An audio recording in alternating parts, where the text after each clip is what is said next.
India के reality shows में reality को छोड़कर बाकी सब कुछ चल रहा है। Now what you hear on TV is all doctored, it's all corrected. वहाँ जो गाते हैं वो एक बार ही होता है, लेकिन then they take that audio to the studio and then they are made to sing again and this has been going on for a few years now. Confirm हो गया कि हाँ पैसे लूट लिए गए हैं। बट उन्होंने कहा कि if you want to get selected in this dance show, you have to pay such amount और आपका सिलेक्शन हो जाएगा। नहीं, हम करते हैं, बिल्कुल ये ढोंग है, बट आपको मजा आता है ना देखने में। एक समय था जब लोग 15-15 घंटे लाइनों में लगकर इन रियलिटी शोज का ऑडिशन देते थे, या एक गोल्डन टिकट तुम्हारी लाइफ बदल सकता था। जब शिल्पा शेट्टी का लैडर चढ़ना या मिथुन दा का एक ग्रैंड सैल्यूट तुम्हारी सालों की मेहनत पर एक वैलिडेशन का स्टैम्प था। ये रियलिटी शोज तो शायद बॉलीवुड में एंट्री का सबसे आसान रास्ता भी थे। इंडियन आइडल ने मेरी जिंदगी बदल दी। पर आज की डेट में ये रियलिटी शोज एक भद्दे मजाक से ज्यादा और कुछ भी नहीं है, जहां ना तो एक फेयर कंपटीशन है, ना टैलेंट की कदर करने वाले लोग हैं, और जजेस वो भी किसी जोकर से कम नहीं है। सोनू निगम, सुनिधि चौहान, शान, सलीम सुलेमान जैसे लेजेंडरी जजेस ने ओपनली बताया है कि ये रियलिटी शोज कितने ज्यादा फिक्स्ड होते हैं। The crew, the team, they're looking for drama, they're looking for these kind of moments,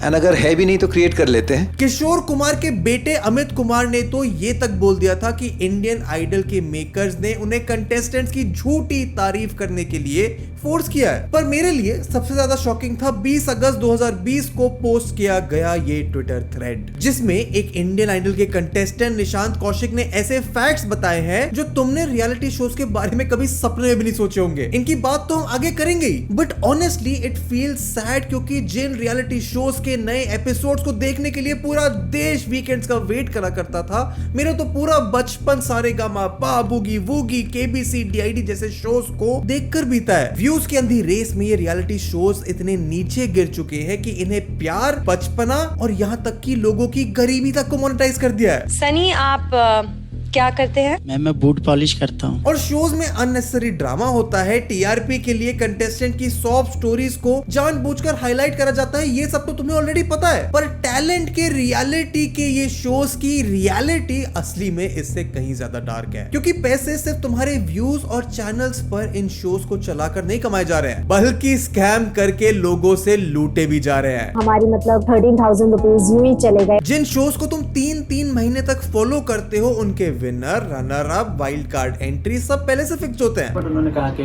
if you want to get selected in this dance show, you have to pay such amount और आपका selection हो जाएगा। और जो drama, contestant की sad story तुम्हें show में unnecessary लगती है, शॉकिंग बात तो यह है कि कई बार वो सच भी नहीं होती। ब्रो, वो स्क्रिप्ट होता है, वो एक्टिंग करनी पड़ती है हमको, तो वो एक एक्टिंग थी, इतना सीरियस मत लो, मेरे पापा वैसे ही मैनेजर है।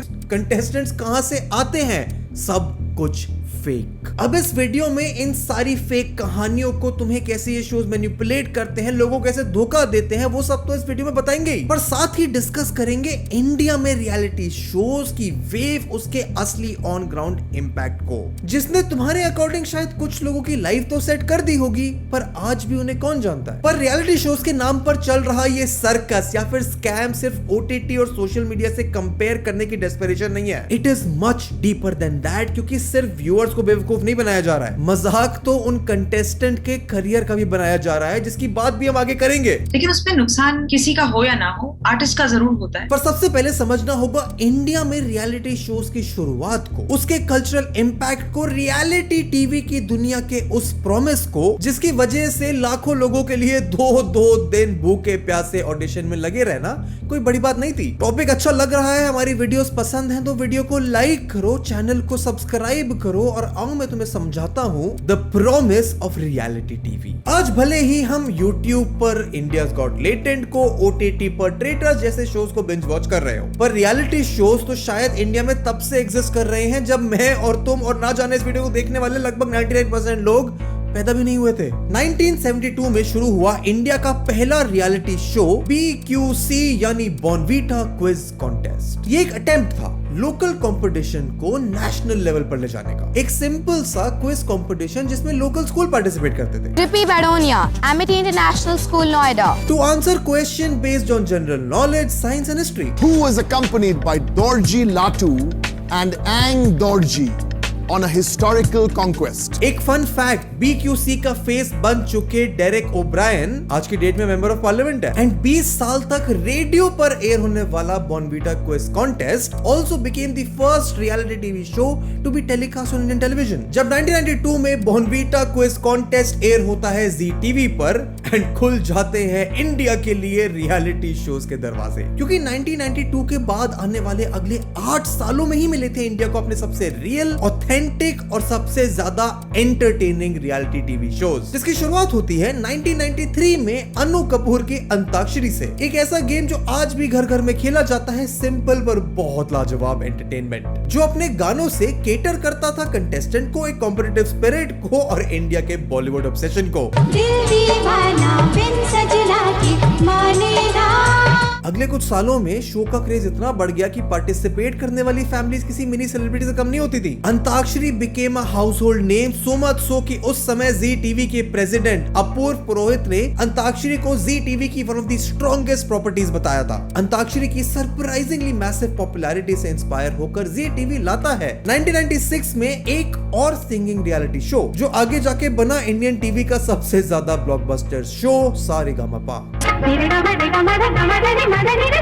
जिसको होस्ट किया अ वेरी यंग बट तब तक पॉपुलर हो चुके सोनू निगम ने। Sa Re Ga Ma Pa was the first time जब इंडियन रियलिटी टीवी में टैलेंट की बात शुरू हुई थी, क्योंकि अंताक्षरी और बीक्यूसी जैसे शोज में हार्ड वर्क, एफर्ट, मेमोराइजेशन जरूर चाहिए था, बट टैलेंट उनकी कोर रिक्वायरमेंट नहीं थी। एंड ये एस्टैब्लिश करना इसलिए भी जरूरी है क्योंकि आगे आने वाले कुछ सालों में टैलेंट का यही ड्रीम इंडिया के करोड़ों लोगों को बेचा गया है। एंड शो की क्रेडिबिलिटी एस्टैब्लिश भी इसीलिए हुई क्योंकि दशकों तक बॉलीवुड में काम कर चुके प्लेबैक सिंगर्स और म्यूजिक कंपोजर्स जब सारेगामापा में जज बनकर आए। मैं चाहूंगा आप लोग जोरदार ताली से स्वागत करें मशहूर प्लेबैक सिंगर कुमार शानू। तो टेलीविजन के लिए तो एक बहुत बड़ा मोमेंट था ही, बट पार्टिसिपेंट्स के लिए एक अनप्रेसिडेंटेड अपॉर्चुनिटी भी। अनोखा प्यार, रोटी, परदेसी जैसे लेजेंडरी फिल्म्स में अपना म्यूजिक देने वाले Anil Vishwas, Padma Bhushan music composer Naushad Ali, OP Nayyar, Ravindra Jain, Rajesh Roshan जैसे सिंगर्स और म्यूजिक कंपोजर्स के सामने अपना टैलेंट दिखाने का मौका। सभी गणमान्य अतिथियों, अनिल विश्वास जी, नौशाद साहब, ओपी नैयर साहब, खयाम साहब, पंडित जसराज जी, राजकुमारी जी, बेगम परवीन सुल्ताना जी और कल्याण जी भाई, आनंद जी भाई, आप सभी को बहुत बहुत प्रणाम। उन्हें इम्प्रेस करने की once in a life time opportunity. इस एक सिंपल से कॉन्सेप्ट ने भारत के हर गली मोहल्ले शहर में लोगों को एक ऐसी होप दी कि हाँ, हम में भी शायद कोई हिडन टैलेंट हो सकता है जिसको जरूरत है तो सिर्फ एक अपॉर्चुनिटी की। एंड ये सक्सेसफुल हो गया। इसका प्रूफ हमें 1996 में ही मिल जाता है जब जी टीवी के कंपैरिजन में सोनी टीवी लॉन्च करता है अपना रियलिटी शो बूगी वूगी, जिसका पूरा कॉन्सेप्ट ही टैलेंट था। But unlike Sa Re Ga Ma Pa, it was a dance show and Boogie Woogie का ऑडियंस कनेक्ट, पेनिट्रेशन, इंपैक्ट इतना ज्यादा था कि शो के जज Javed Jaffrey became a household name. It was a cult following, yeah. And अगले ही साल Doordarshan also enters the competition with एक और सिंगिंग शो कॉल्ड मेरी आवाज सुनो। एंड तुम दूरदर्शन को कम मत आंकना क्योंकि उसकी पॉपुलैरिटी का सबसे बड़ा रीजन था उसके दो जजेस, लता मंगेशकर एंड मन्ना डे। एंड मेरी आवाज सुनो ने ही इंडियन इंडस्ट्री को, इंडिया की म्यूजिक इंडस्ट्री को सुनिधि चौहान और श्रेया घोषाल जैसे सिंगर्स दिए हैं, क्योंकि इसी शो के बाद सुनिधि चौहान प्लेबैक सिंगर बन गए। 1999 में उन्हें राम गोपाल वर्मा की फिल्म मस्त में अपना ब्रेक थ्रू मूवमेंट भी मिल गया और ऐसी इंस्पिरेशनल स्टोरीज की वजह से। And more than that, in shows में बॉलीवुड सेलिब्रिटीज की प्रेजेंस की वजह से reality shows became a phenomena, जिसमें पार्टिसिपेट करना, टीवी पे बस अपनी शक्ल दिखाना became a life long dream for people. And mind you, ये वो समय था जब घरों में टीवी होना was a luxury for Indians, क्योंकि इन शोज के एडवेंट से कुछ ही साल पहले लिबरलाइजेशन हुआ तो लोगों के अंदर एक उम्मीद तो थी। एंड इन रियलिटी शोज की टाइमिंग एकदम परफेक्ट थी एंड इसीलिए शायद वो उम्मीद बेचना ज्यादा आसान हो गया, क्योंकि लोगों के पास मौका तो था लता मंगेशकर, जावेद जाफरी, अनु कपूर के सामने अपना टैलेंट दिखाने का, पर टीवी चैनल्स का एजेंडा शुरू से बहुत क्लियर था, जो था ज्यादा से ज्यादा व्यूअरशिप, ज्यादा से ज्यादा टीआरपी लाना, जिसमें कुछ गलत नहीं है क्योंकि टेलीविजन का बिजनेस चलता ही ऑडियंस के व्यूज से। पर रियलिटी शोज का ये कॉन्सेप्ट बहुत जल्द इंडिया का ऑब्सेशन बन जाएगा, ये तो इन चैनल्स ने भी नहीं सोचा होगा। एंड इन ऑब्सेशन का रीजन वो once in a life time opportunity तो था ही,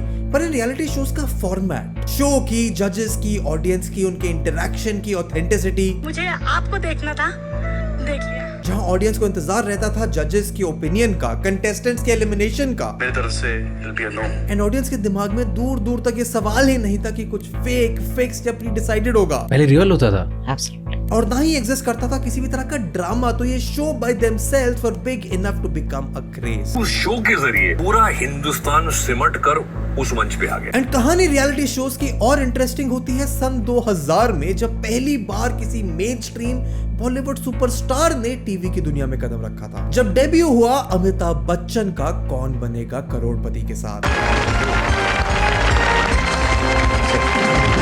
एंड ये रियलिटी टीवी का एक इंपॉर्टेंट पिवटल मोमेंट तो था, पर इस दुनिया में एक टर्निंग पॉइंट आया 2004 में with India's first truly massy reality TV show Indian Idol, जो था तो एक अडेप्टेशन पॉप आइडल यूके की, लेकिन इंडिया के लिए इंडियन आइडल पहला ऐसा शो था जिसने ऑडियंसेस का शो में पार्टिसिपेट करने की इच्छा का पूरी तरह से कैपिटलाइजेशन किया। For the first time ever किसी इंडियन रियलिटी शो के ऑडिशंस इतने ओपनली ऑर्गेनाइज हुए, इंडिया के बड़े बड़े शहरों में हुए। स्टेडियम, मॉल, स्कूल के ग्राउंड, हजारों लोग घंटों तक लाइन में लगकर ऑडिशन देने आए। एंड कैसे यही ऑडिशन देने वाले लोग कुछ ही सालों में स्कैम का हिस्सा बन गए, उसकी बात भी आगे करेंगे। पर ये रियलिटी शोज का क्रेज, वो होप जो बूगी बूगी, सारेगामापा और मेरी आवाज सुनो ने अब तक बेची थी, इंडियन आइडल ने उसको इतनी अच्छी तरह से कैपिटलाइज किया कि the show became an instant hit. Anu Malik, Sonu Nigam और Farah Khan were already popular faces, तो टियर 2, टियर 3 के लोगों के लिए उनके सामने आना, अपना टैलेंट दिखाना, बिना किसी बैरियर के, बिना किसी फॉल्स प्रैक्टिसेस के अपना करियर बनाने के लिए एक लाजवाब अपॉर्चुनिटी तो थी ही, पर मेरे अकॉर्डिंग ज्यादातर लोगों के लिए वो बस सपना था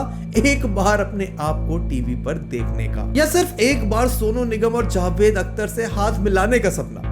मुंबई आने के लिए थोड़ी आया, तो किस लिए आए थे आप? तो आप लोगों से मिलने और गाना गा लिया, बहुत हो गया, अपना काम पूरा। एंड सिर्फ पार्टिसिपेंट्स का नहीं, पहली बार वोटिंग के लिए SMS का यूज करा गया ताकि घर पे बैठे लोग भी इन शोज में इन्वॉल्व हो सकें। And we created that platform where any mobile phone in India could vote for a Sony Indian Idol participant, which is the magic. और जब अभिजीत सावंत ने इंडिया का पहला इंडियन आइडल जीता, he became a national sensation. Ladies and gentlemen, the first Indian Idol is Abhijeet Sawant.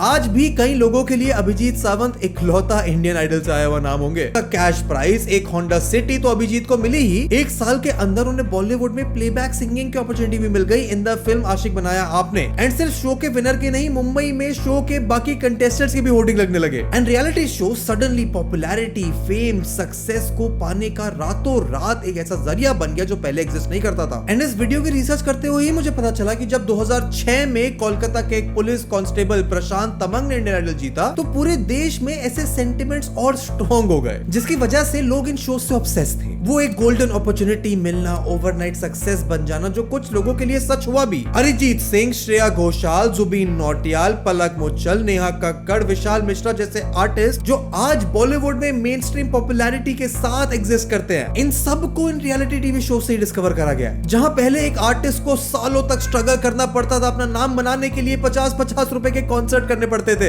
I have started doing stage concerts for 50 rupees. Reality shows ने इन artist को एक shortcut दिया, quick fame, quick money, overnight success का shortcut. वो illusion दिया कि अब फर्क नहीं पड़ता कि तुम्हारा बाप करोड़ों का मालिक है या ऑटो रिक्शा चलाने वाला, अपॉर्चुनिटी सबके पास सेम है, सब इन्हीं प्लेटफॉर्म्स पर आकर, एक लेवल प्लेटफॉर्म पर आकर अपना टैलेंट दिखा सकते हैं। 12th क्लास में था जब मैंने अभिजीत सावंत को देखा था इंडियन आइडल बनते, उनसे मैं इंस्पायर हुआ था।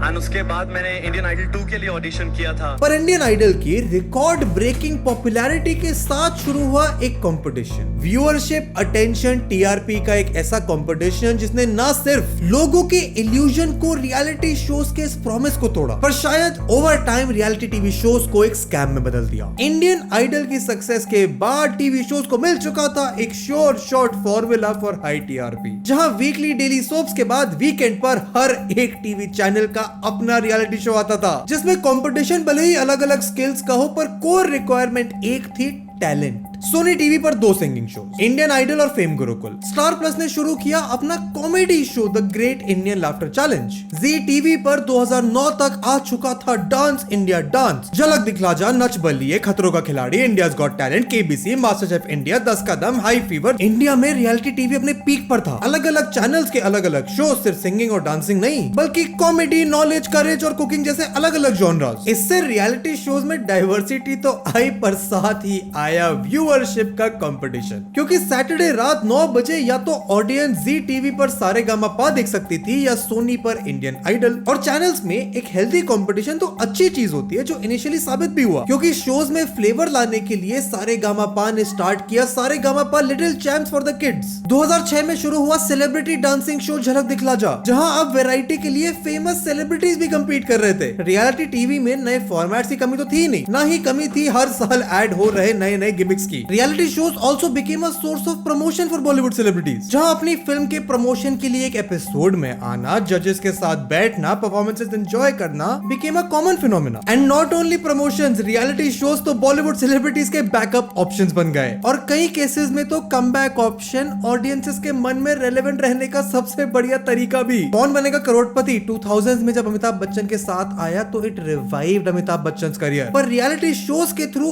ऑडियंस में अपना असली कनेक्ट तो एस्टैब्लिश किया सलमान खान ने। 2008 में आया सलमान खान का एक यूनिक रियलिटी शो 10 का दम, ऑब्वियसली पावर ऑफ 10 नाम के एक बाहर के शो का इंडियन वर्जन था। और फिर 2010 में इंडियन टेलीविजन के सबसे ज्यादा hit reality TV show big boss के साथ, जो आज तक रेलेवेंट है। डांस इंडिया डांस से मिथुन चक्रवर्ती को फिर से रेलेवेंस मिली, और 2011 में जस्ट डांस से ऋतिक रोशन ने अपना रियलिटी टीवी डेब्यू करा। झलक दिखला जा में माधुरी दीक्षित, सुपर डांसर में Shilpa Shetty, India's got talent में किरण खेर और मलाइका अरोड़ा। रियलिटी शोज तो मानो बॉलीवुड सेलिब्रिटीज का रिवाइवल प्लान, रिटायरमेंट प्लान सब बन गए थे। हाँ, वो बात और है कि इंडिया के सबसे बड़े सुपरस्टार कहे जाने वाले शाहरुख खान ने तीन रियलिटी शोज में आकर भी इस जॉनर में कुछ खास नहीं करा। पर even after the introduction of so many reality shows, almost सारे रियलिटी शोज एक लेवल ग्राउंड पर कंपीट कर रहे थे, वेल एक्सेप्ट सम शोज। देखो, सिंगिंग और डांसिंग रियलिटी शोज ज्यादा सोशली एक्सेप्टेबल भरी हो, पर टीआरपी और व्यूअरशिप के असली विनर तो बिग बॉस और रोडीज जैसे ड्रामा ओरिएंटेड रियलिटी शोज ही थे, जिससे इन बाकी रियलिटी शोज के मेकर्स को एक बहुत ही इंटरेस्टिंग इंसाइट मिला। टैलेंट, कंपटीशन, सेलिब्रिटी, जजेस, ये सब अपनी जगह ठीक है, पर जनता की जितनी अटेंशन ड्रामा पर जाती है उतनी कहीं और नहीं जा सकती। और यहां से शुरू हुआ रियलिटी शोज में ड्रामा, या कहूं फेक ड्रामा का एक ऐसा इंट्रोडक्शन, जिसने शुरू में भले ही ऑडियंस को एंटरटेन किया हो, थोड़ा इमोशनली इन्वेस्ट कराओ, पर आज इन शोज की तरफ मिलने वाली हेट इनके डिक्लाइन का सबसे बड़ा रीजन भी है। क्योंकि शो में कंपटीशन, टैलेंट तो चल रहा था, मेकर्स को लगा कमी है कुछ मेलोड्रामेटिक मोमेंट्स की, जिसकी शुरुआत तुम मानोगे नहीं बहुत छोटी और इनोसेंट थी। जहां इंडियन आइडल के सीजन 1 में जजेस को स्टेज पर जाना तक अलाउड नहीं था, अगले कुछ सीजन में मेकर्स ने जजेस को कंटेस्टेंट्स के साथ साथ स्टेज पर परफॉर्म तक करवा दिया था। You can't go, please. This is not the system. This is not you. You're the judges. You can't go on the stage. You need to be over here. You have to maintain the decorum of being a judge. तो हम stage पे नहीं जा रहे। Second season में हमारा जाना शुरू हुआ। एंड ऐसे made up movement, shocking incident, soft stories के एग्जाम्पल तो ना जाने कितने हैं, जिन्हें सुनकर मेरे तो होश उड़ गए थे, तुम्हारे भी उड़ जाएंगे, उनकी बात मैं आगे करूंगा। पर रियलिटी टीवी के बेचे गए ड्रीम से ऑब्सेस्ड इंडियन ऑडियंस के लिए सबसे बड़ा शौक था इन टैलेंट शोज का सिलेक्शन प्रोसेस, जो 2004 में जब लोग घंटों और दिनों तक लाइन में खड़े रहते थे, थोड़ा फेयर, ऑनेस्ट, ट्रांसपेरेंट था भी। पर जैसे जैसे इन शोज की पॉपुलैरिटी बढ़ी, ऑडिशन देने वाले कंटेस्टेंट्स के नंबर बढ़े, सिलेक्शन प्रोसेस को ट्रांसपेरेंट रखना थोड़ा मुश्किल हो गया। ऑब्वियसली हर शहर में पर्सनली जजेस का जाकर ऑडिशन करना तो लगभग नामुमकिन था, तो कंटेस्टेंट्स और जजेस के बीच में आई एजेंसीज, जो फिल्टर करती थी बेस्ट कैंडिडेट्स खराब में से, जो फाइनली जजेस के सामने जाके ऑडिशन देंगे। घंटों तक लाइन में लगे कंटेस्टेंट्स के लिए इन ऑडिशन वाली जगहों पर बेसिक अमेनिटीज मिलना बंद हो गया, ना पीने के लिए पानी, ना दूर दूर तक वॉशरूम्स, और ना ही ऑडिशंस की प्रॉपर इंफॉर्मेशन। जैसे राशन की लाइन नहीं लगती, इस लेवल पे लाइन लगती थी। और जब हमने 2013 में हमने ऑडिशन दिया था, तो हम लोग लगे थे रात को 3 बजे लाइन में। अच्छा, इतनी लंबी लाइन। जयपुर की बात है। अच्छा, और आप बिलीव करोगे रात को 10 बजे नंबर आया हमारा डांस करने का। और ये सब तो चलो फिर भी एक बार तक एक्सेप्टेबल हो सकता है, पर रियलिटी शोज के ऑडिशन का स्कैम तब सामने आया जब इंडियन आइडल के एक एक्स कंटेस्टेंट निशांत कौशिक ने ट्विटर पर अपना एक्सपीरियंस शेयर करते हुए बताया कि कैसे ऑडिशन साइट पर कोई ऑफिशियल जज होता ही नहीं है। भीड़ को मैनेज करने वाले वॉलेंटियर्स ही कंटेस्टेंट्स को जज करते हैं, सबका टैलेंट देखते हैं और कुछ गिने चुने कंटेस्टेंट्स को भेजते हैं आगे एक अलग रूम में, जहां उनकी परफॉर्मेंस की रिकॉर्डिंग होती है, और वो सिलेक्टेड कंटेस्टेंट्स टीवी पर कुछ ऐसे दिखते हैं। गरम चाय की प्याली हो, सीने से लगाने वाली हो।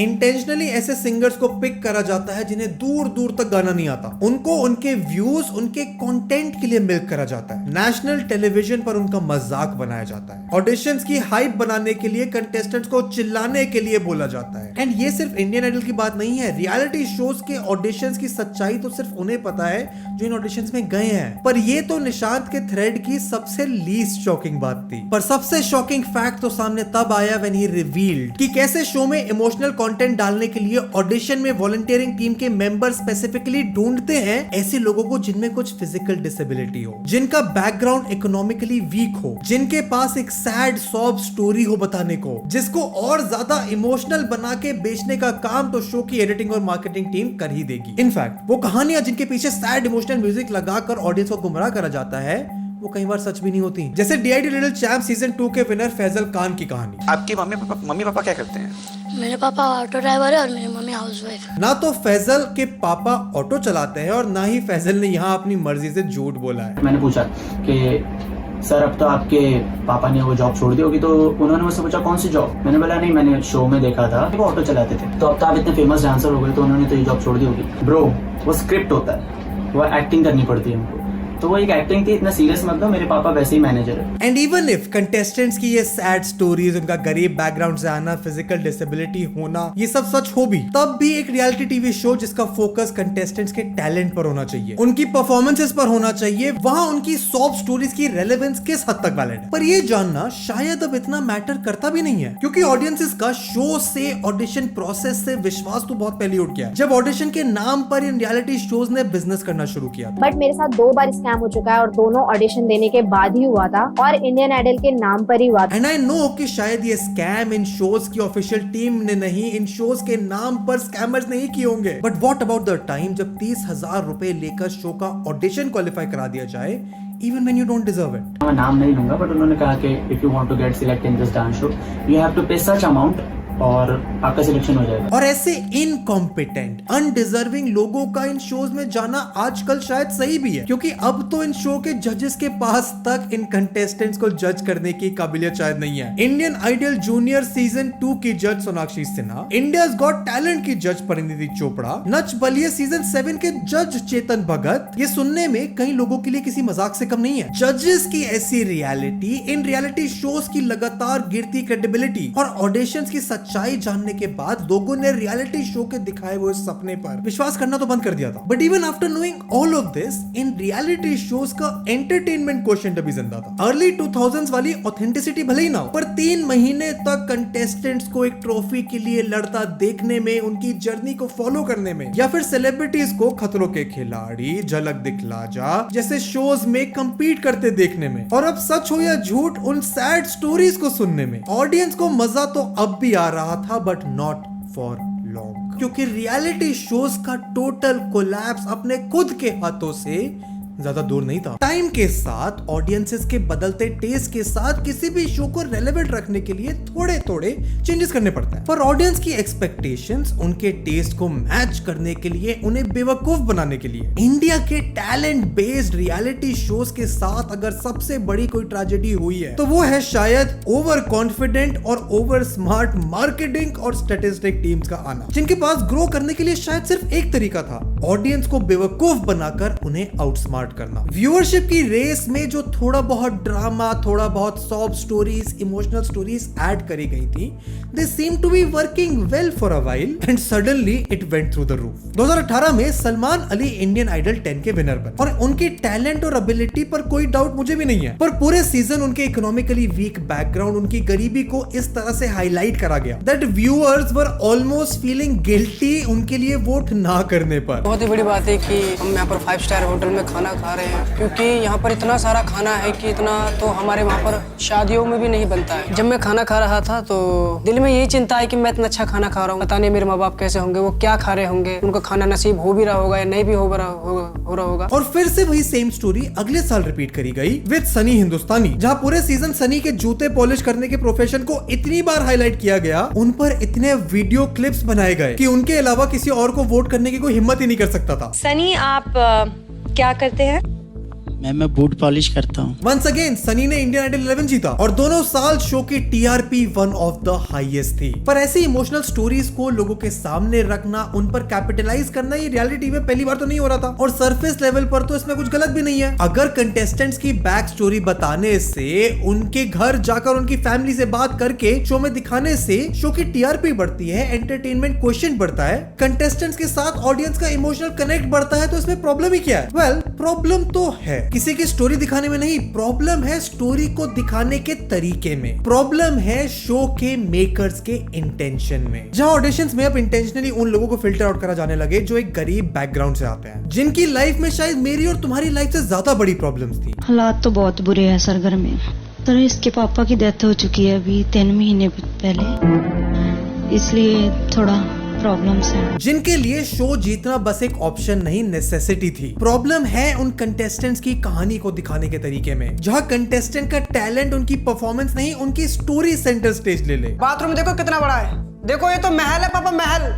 हम तो पूरा परिवार इस बाथरूम में रह सकते हैं। और रियलिटी शो का दूसरा कंपटीशन टीआरपी, ऑडियंस की लड़ाई, अपने ऑडियंस को डम समझना, यही बना उनके डाउनफॉल का एक प्राइमरी रीजन। सीजन दर सीजन शोज में ड्रामा ऐड होना शुरू हो गया, फेक स्टोरीज बनती चली गई, पहले बच्चों को कैपिटलाइज किया गया, फिर कंटेस्टेंट्स की गरीबी को। और मेरे लिए तो इन शोज को देखकर खुद सेकंड हैंड एम्बैरेसमेंट का पीक तब आया जब लेजेंडरी बॉलीवुड लिरिसिस्ट संतोष आनंद को 92 की एज में ना सिर्फ शो पर बुलाया गया बल्कि उनकी फाइनेंशियल सिचुएशन डिस्कस की गई। राम जी ने मुझ पर कृपा भी बहुत की थी, बहुत कुछ दिया भी था, सब कुछ कैसे चला गया, ये राम जी के कपाट किसने बंद कर दी है, मुझे आज तक पता नहीं है। नेहा कक्कड़ ने उन्हें 5 लाख रुपए ऑफर किए। मैं मेरी तरफ से आपको 5 लाख रुपए की भेंट देना चाहती हूँ। एंड ऑडियंस को भले ही नेहा का बहुत काइंड जेनरस एक्ट लगा हो, it was very obvious and unfortunate कि ये सिर्फ एक पब्लिसिटी स्टंट से ज्यादा कुछ नहीं है। आप ये समझिए कि आपकी पोती की तरफ से है। और जब गरीबी वाला एंगल थोड़ा सैचुरेट हो गया, ऑडियंस सवाल उठाने लगी, तो कैपिटलाइज किया गया 1960s और 70s के बॉलीवुड सुपरस्टार्स को, जो ऑलमोस्ट हर एपिसोड में फीचर होने लगे। मोनेटाइज किया गया कंटेस्टेंट्स में और जजेस में एक अननेसेसरी और फोर्स रोमांटिक एंगल को। इंडियन आइडल 11 में होस्ट आदित्य नारायण और शो की जज नेहा कक्कड़ की शादी के कार्ड तक छप चुके थे। उदित नारायण तक को शो पर बुलाकर उनकी शादी के लिए अप्रूवल लिया गया। मैं तो सोचता हूँ कि मियाँ बीवी राजी तो क्या करेगा काजी। Audience got genuinely interested in this, but turned out कि ये भी सिर्फ एक पब्लिसिटी स्टंट था, कुछ टीआरपी के लिए। लोग ये बोलते हैं अरे आप रियलिटी शोज में अफेयर का ढोंग करते हैं। हमने मना किया नहीं, हम करते हैं, बिल्कुल ये ढोंग है, बट आपको मजा आता है ना देखने में। अब ये कितना भी क्रिंज, कितना भी गलत हो, थोड़ा एक्सेप्टेबल था। And guess what, it was super successful, जो अगले साल इंडियन आइडल ने फिर से रेप्लिकेट किया। पवनदीप राजन और अरुणिता कांजीलाल की love story once again TRP का एक बहुत बड़ा रीजन बनी। और जब रोमांटिक एंगल को फोर्सफुली फीड इन करने का फॉर्मूला सक्सेसफुल हुआ, तो आज 8-10 साल के बच्चे स्क्रीन पर फ्लर्ट कर रहे हैं। और इस ड्रामा को अननेसेसरी रोमांस पे कैपिटलाइज करने वाला इंडियन आइडल अकेला कल्प्रिट भी नहीं है। 2022 में इंडियाज बेस्ट डांसर के सेट पर जज टेरेंस लुइस और नोरा फतेही के बीच फिर से एक अननेसेसरी फोर्स रोमांटिक एंगल दिखाया गया, जिसकी वजह से शो में आए कंटेस्टेंट्स, उनका टैलेंट तो पॉपुलर नहीं हुआ, शो जरूर हो गया। पर रियलिटी शोज पर से पूरी तरह विश्वास तो लोगों का तब उठा जब इन शोज में इन्वॉल्व एक एक्स जज ने इन शोज से रिलेटेड ऐसे सीक्रेट्स बताए जिनसे प्रूव हो गया कि अब रियलिटी शोज के कुछ मोमेंट्स ही नहीं, पूरा का पूरा शो ही स्क्रिप्टेड है। इनफैक्ट फेक है, शायद एक स्कैम है, क्योंकि ना तो कंटेस्टेंट्स की परफॉर्मेंस के बाद जजेस के कमेंट्स ओरिजिनल है। कैसा उसने गाया, मैं बोला थोड़ा अच्छा नहीं है इतना, you have to hype the contestant को हाइप करो, ऐसा करो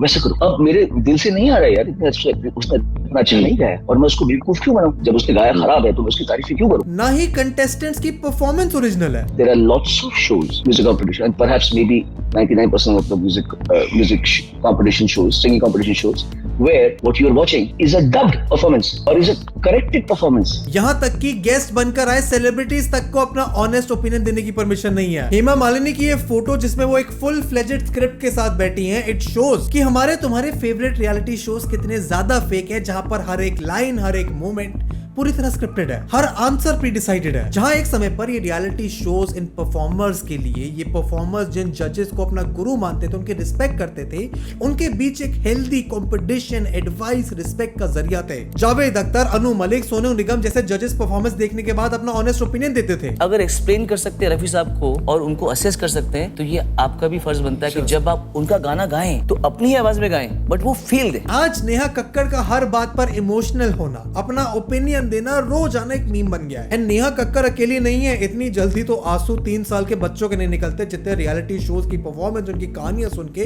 इनके जजेस के निकल जाते हैं। कंटेंट के लिए इनोसेंट लोगों का मजाक उड़ाना, फेक इमोशनल स्टोरीज क्रिएट करना, अननेसेसरी रोमांटिक एंगल्स दिखाना, ये था रीजन एक्चुअल डाउनफॉल का इन रियलिटी टीवी शोज का। क्योंकि प्रॉब्लम रियलिटी टीवी में नहीं है। करण जौहर का ट्रेटर, समय रैना का इंडियाज गॉट लेटेंट, आशीष सोलंकी का रोस्ट बैटल और ना जाने कितने और reality, talent, entertainment based shows तो आज भी चल रहे हैं। ऑडियंस उनको इन टीवी के रियलिटी शोज से ज्यादा प्यार दे रही है। प्रॉब्लम तो असली इन रियलिटी शोज के साथ यही थी कि रियलिटी के नाम पर रियलिटी को ही छुपा रहे थे, बिजी थे उस रियलिटी को फेक करने में, अपनी ऑडियंस को आउटस्मार्ट करने में। और सिर्फ व्यूअर्स के साथ नहीं, कंटेस्टेंट्स के साथ भी। क्योंकि श्रेया घोषाल, हिमेश रेशमिया, विशाल डडलानी, टेरेंस लुइस, शिल्पा शेट्टी जैसे लेजेंडरी जजेस, लेजेंडरी सेलिब्रिटीज से झूठी अप्रिसिएशन मिलने के बाद, अननेसेसरी ड्रामा में वायरल होने के बाद, ना तो कंटेस्टेंट्स में खुद को इंप्रूव करने की, अपनी स्किल को दिखा के अपना वो ओवरनाइट सक्सेस चेज करने की मोटिवेशन बचती है, और शायद ना ही उन्हें इसके बाद किसी वैलिडेशन की जरूरत होती है। लेकिन उसमें नुकसान किसी का हो या ना हो, आर्टिस्ट का जरूर होता है, क्योंकि उनकी मेहनत करने की भूख तो शुरू में ही खत्म हो जाती है। एंड शायद यही रीजन है कि पिछले 10 सालों में रियलिटी शोज से निकलकर सोनू निगम, अरिजीत सिंह, सुनिधि चौहान, धर्मेश, राघव जुयाल जैसा कोई नाम बना ही नहीं है। क्योंकि सोशल मीडिया के आने से कंटेस्टेंट जो ऑडिशन देकर इन शोज से अपना once in a life time famous होने की अपॉर्चुनिटी ढूंढते थे, वो तो अब उन्हें घर बैठे मिल रही है। तो शायद रियल टैलेंट का फोकस तो इन रियलिटी वाले टैलेंट शोज से बहुत पहले ही खत्म हो चुका है। पर अब व्यूज, टीआरपी और पॉपुलैरिटी के मामले में भी आने वाला समय इन रियलिटी शोज की एक स्लो डेथ का ही प्रमाण देगा। And that's it for the video. Thank you so much for watching it till the end. तुम्हारा रियलिटी शोज के बारे में क्या ओपिनियन है, कोई एक्सपीरियंस है तो नीचे कमेंट्स में बताओ। यहाँ तक आ गए हो तो वीडियो लाइक करो। यूट्यूब एल्गोरिथम कहता है तुम्हें ये वीडियो इतनी ही पसंद आएगी। इनफैक्ट यहाँ पर पूरी एक प्लेलिस्ट है ऐसी और डीप डाइव्स की जो हम हर हफ्ते तुम्हारे लेके आते हैं। चेक आउट करो, वीडियो को लाइक करो, and I will see you in the next one. Bye.